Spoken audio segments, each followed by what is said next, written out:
बिस्मिल्लाहिर्रहमानिर्रहीम।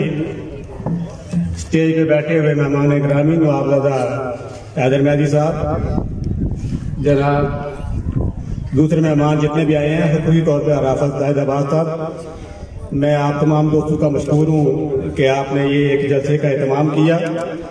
जो बातें आफत साहब ने की हैं ये बातें हमें करनी चाहिए थी, ये बातें हमें बतानी चाहिए थी कि आफत साहब की कारकर्दगी क्या है। ये इतना काम जितना आफत साहब ने किया है, इतना काम आज तक मैंने अपने हल्के में किसी MNA का भी नहीं देखा। ये रोड है, गलियां या जिस बिल्डिंग में हम बैठे हुए सारा इन्हीं का काम है। सबसे जो बड़ी बात है वो ये है कि स्कूल जो इन्होंने बनवाया ये सबसे बहुत बड़ी बात है। देखिए हमारा बुनियादी मसला एजुकेशन और सेहत है।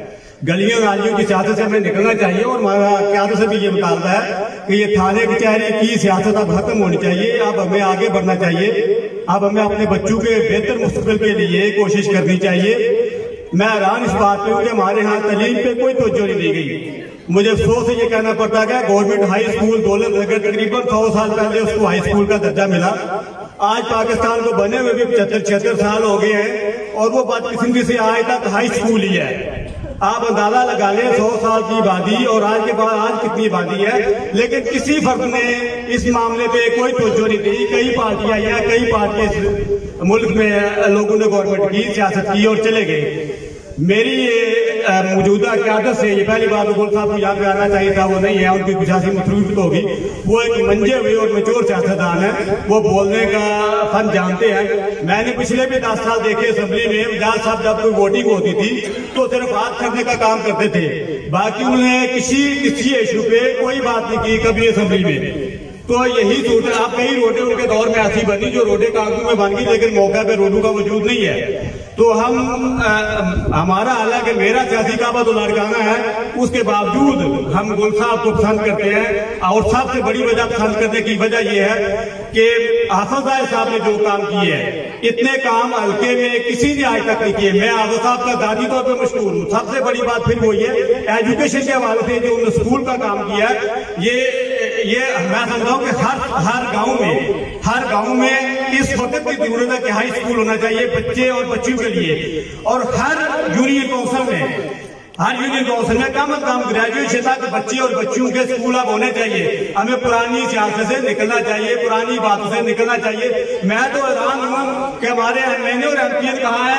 5 साल से लोगों को यूरिया और DAP खाद भी नहीं मिल रही, वो भी लोग डबल कीमत पर वसूल कर रहे हैं और फिर लोग नारे लगाते हैं, लोगों के पीछे चलते हैं।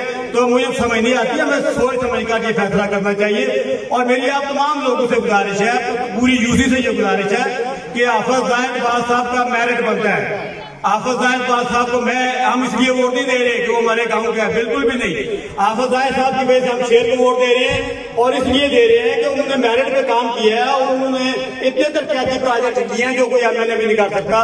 और मुझे पूरी तवक्को है कि इंशाअल्लाह इस दफा ये दौर नून लीग का है। और मेरी ये तवक्को है मियाँ साहब, बड़े मियाँ साहब मियाँ नवाज साहब 3 दफा उन्होंने ये तजर्बा कर चुका, वो मैच्योर सियासतदान है। अब वो भी मुल्क की बेहतरी के लिए कुछ काम करेंगे। और नौजवान क़यादत है माशाल्लाह, मुआवजा हैदर मेहदी साहब, गुल साहब आ रहे हम उनको जानते हैं, मुझे मैच्योर सियासतदान है, उनसे भी हमें बेहतरी की तवक्को है। मैं तमाम मेहमानों का जो दुम्बा मलका से है या UC के दूसरे गाँव से आए हैं सबका वेलकम करता हूँ और सबका शुक्रिया अदा करता हूँ। और मुझे ये तवक्को थी कि इस दफा दुम्बा मलका में कोई दूसरी पार्टी नहीं होगी आफत साहब के घर को देखते हुए। जहां तक TLP की बात है जमात इस्लामी पाकिस्तान में भी है, इंडिया में भी है, लेकिन आज तक कोई इस्लामी जमात जो है मजहबी जमात को लोग लाइक नहीं करते। मजहबी जमात को लोग मस्जिद में, मदरसे में या दरबार की आता की पसंद करते हैं। तो मुझे तो ये तो होती कि इस दफा आफत साहब के हवाले से पूरा गाँव एक होगा। और मुझे भी आपकी तवक्को है सियासी तौर पर जिसने भी जो कुछ कार्य है जिम्मेदारी तौर पर इंशाअल्लाह वोट आफत साहब को करेंगे और हम आपके लिए दुआ को भी हैं, आपके साथ भी हैं और पूरी जद्दोजहद करेंगे हम आफत साहब के लिए। और मैं तमाम दोस्तों का शुक्रिया अदा करता हूँ। बहुत शुक्रिया, थैंक यू जी।